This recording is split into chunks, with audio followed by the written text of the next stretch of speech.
to the 6th annual Study Abroad presentations. We will have estimated costs posted on the wiki by Monday, October the 29th. I'll send you an email with all of these reminders. We will have the lottery on Thursday, November 1st. And then we will announce those findings on, or we'll announce the lottery on Thursday, November 8th. Then you can go home for Thanksgiving, beg your parents for money, get a part-time job real quick that pays really good. Don't sell drugs. And then we will announce, we've already announced on May 8th, and then by December 1st we'll require a $500 good faith deposit. So, without, oh yes, and I have to make this announcement as well. By now, I hope it's all filtered down from previous study abroad students that this is indeed study abroad with emphasis on study. You are not to think of these programs as opportunities to sightsee or fulfill your lifelong desire to visit whatever city or country you're going to, because you're there to do work.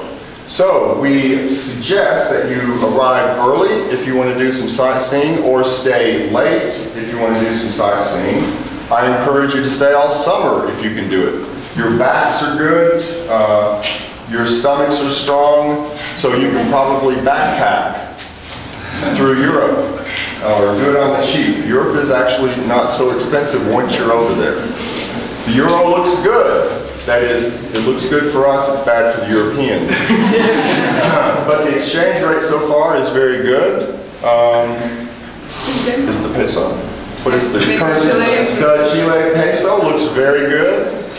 The South Korean wine looks fabulous. All right. So, I must remind you also that while you are on study abroad, you are under the absolute control of your faculty. Absolute. They have the power to send you home if they don't think you're working, or if you cause trouble, if you're picked up on the street for drunken revelry, before your hangover is cured, you're on a plane back home. So, what happens before study abroad and after study abroad is not our responsibility, but we are parentes en locos, which means not crazy parents, but we are parents instead. So we will treat you just like we treat our own children, with tough love. So, in the meantime, you will see amazing stuff you've never seen before. You will be led by some of the best faculty we have here in the College of Architecture, who are there to teach you about the culture and the architecture of the host city. So, regardless of the tough love policy, you will have not only a good time, but a very fulfilling educational experience. I met two students in the elevator just a minute ago, and they asked me, so is it Verona the best program to be?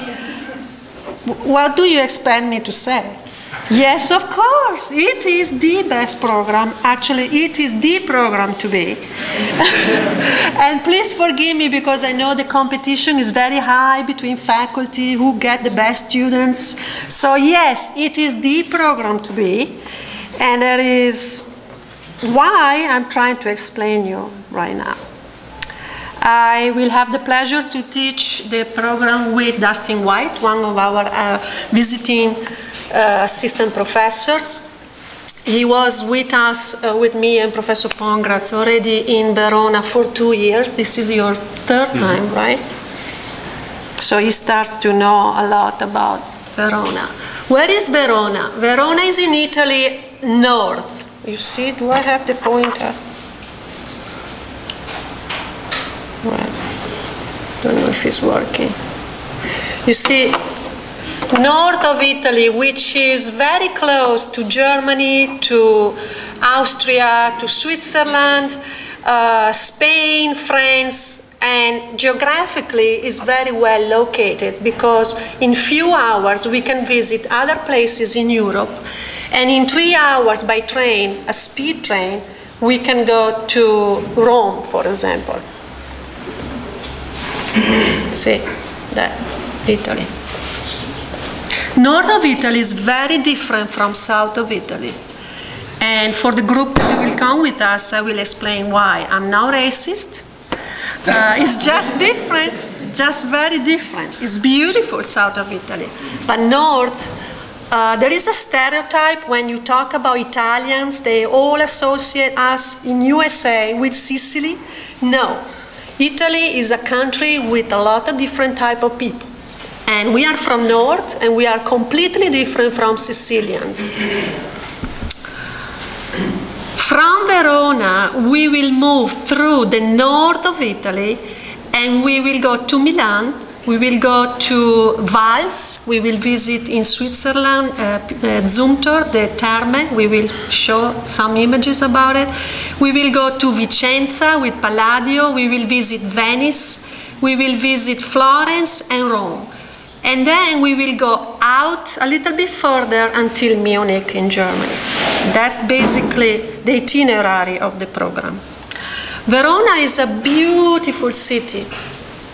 It has origin in the Roman age with several layers of history until today. And we will really go through the Roman time. We have a Colosseum, it's a miniature Colosseum. It's called Arena di Verona, where we will have opera season in summer, every summer, and we will go to the concert. We will experience the acoustical, the sounds, the music experience into the amphitheater. We have Romeo and Juliet, right? If you want to marry it, that's the place. Come to Verona on the balcony of Juliet, and you will have an unforgettable experience for your beloved. We have a river, Fiume Adige. The city is really charming, really beautiful, with the presence of water, which is an important presence for the city. We have Carlo Scarpa. Carlo Scarpa is an Italian architect that is very known, especially if you study Peter Eisenman. Peter Eisenman is referring to Carlo Scarpa many times. Terragni is referring to Carlo Scarpa. It's very important for detailings, materials, for being very careful with technology and use of local materials, particularly stone. And we will visit Castelvecchio, the Museum of Castelvecchio, and the bank in Verona from Carlo Scarpa.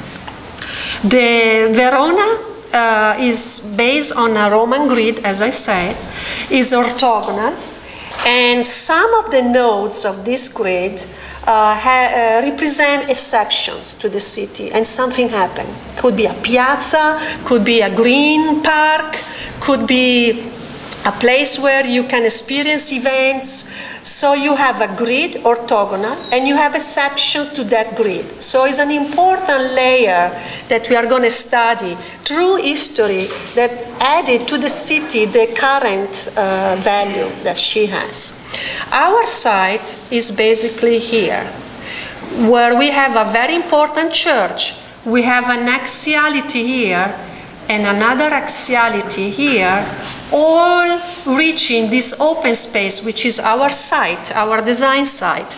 And the two axes are the Decumano Massimo and the Cardo, which are the major axes of the Roman grid. You will experience food, a completely different experience from what you are used to have here. Now, I'm not saying that necessarily in a positive way. It can even be in a very negative way, in a sense that, where is my bacon and scrambled eggs? Where are pancakes? Do you have pancakes? After a week, you start to say, I miss my food, I miss McDonald's. So be prepared. We don't have scrambled eggs and bacon unless you make a specific request in a restaurant where they can cook for you.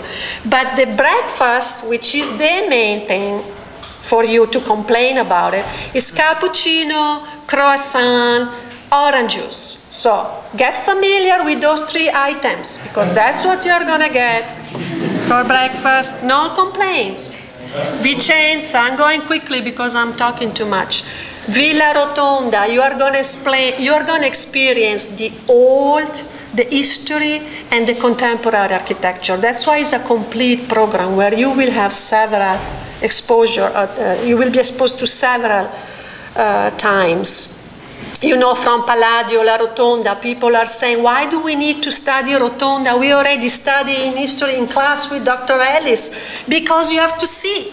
You have to see the proportion, the scale. You have to see the real buildings. It's not like a picture. It's a completely different experience. Vals in Switzerland. We will go into there. Bring your swimsuit. We are going to go, all of us, like a family. Let's have a fun time at the thermal bath. We will talk about materials again, stone, quartzite. We will talk about design. Milan, the design capital, fashion. Dolce Gabbana, you know, right?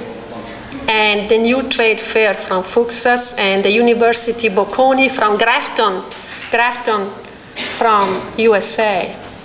Venice, my favorite. This is how we are going to move. Gondola, Vaporetto. You are not going to move by car, not by bike, by walking or with those 2 possibilities. On the water. San Marco, fabulous. Murano, we are going to see the glass factory, how they make glass. And Florence, I'll give to Dustin so we share a little bit the presentation. So next we arrive in Florence, where by this time you're sick of pasta and you're going to want a steak, and this is the place where we can get some good meat. Because we're all Texans and we like that. It's also a good place where you can buy a present for your mother, some nice jewelry or leather. But also, you know, we go to the Duomo, and here we get to go up in the cupola all the way to this point here, where we get these really great views of the city, 360 degrees, very nice. Here you get to see the Statue of David, where there's a replica where you can go up and touch it, take a photo, but also the original is here as well. Next we go down to Rome. Here we have the Pantheon, which is really one of the most incredible spaces I've ever been in. To see the light and the shadow go through the space is really amazing.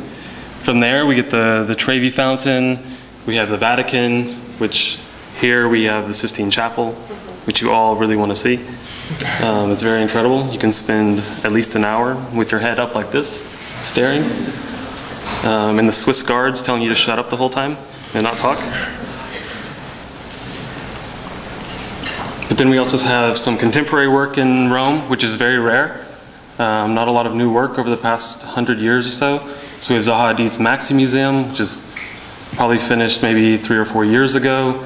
Really an incredible project. To see the interior, to see the circulation, to move through that, to see the lighting and the lighting condition in the galleries is quite incredible. Especially you guys, you know, you've designed X number of galleries to this point in your studio. Now you get to see a real gallery. And then we have the theater by Renzo Piano, which is one of the largest theaters in Europe. We don't really get to go in this one, but we see the outside. And so there's these 3 sort of beetle shell masses here that are then encompass a small outdoor theater. And our project usually in Verona deals with event and performance. And so this is a good project where we get to study that and study how that space works. Then we move up to Munich, so we get to see a bit of Germany. And here we see also some more contemporary work. We have here on the bottom the BMW Welt, the BMW Museum by Coop Himmelblau. Really pretty impressive structure. You know, it only connects at about 11 points to the ground. If you want to purchase a BMW while you're there, you can do that. You can drive it out of the door. It's interesting to see these guys, you know, they're moving cars throughout the space. You get the history of BMW there. You get last year while we were there, you having this sort of parabolic vortex thing here. They had the new BMWs that you saw in the movie Mission Impossible, you've seen everywhere, the electric ones. And then right across from that, we have the 1972 Munich Stadium by Frei Otto, which is really even more incredible than the Coupe Himmelblau. I mean, to see this stadium is really incredible. To see it in its condition 40 years later, it's just quite amazing to see that they were actually able to do that at that time. To see the tensile structure and how it sort of sweeps across and connects really the whole site together. And then we move on to Stuttgart, where we'll get to see the Mercedes-Benz Museum by UN Studio. So we'll get the contrast between the BMW Museum and the Mercedes, which I think the Mercedes might be more impressive. And then also in Stuttgart, you have the Porsche Museum as well. And then when it's all said and done, and you've done all of your work, while we're there, you'll finish and you'll do a board, much like we have outside. You'll complete that work, and then that goes into the Marmac International Design Exhibition in Stone Fair. So your work will be exhibited internationally amongst schools in Europe and the US. And also Professor Pongratz usually does a lecture and a conference there. And we can see the exhibition here. So here we are. Thank you.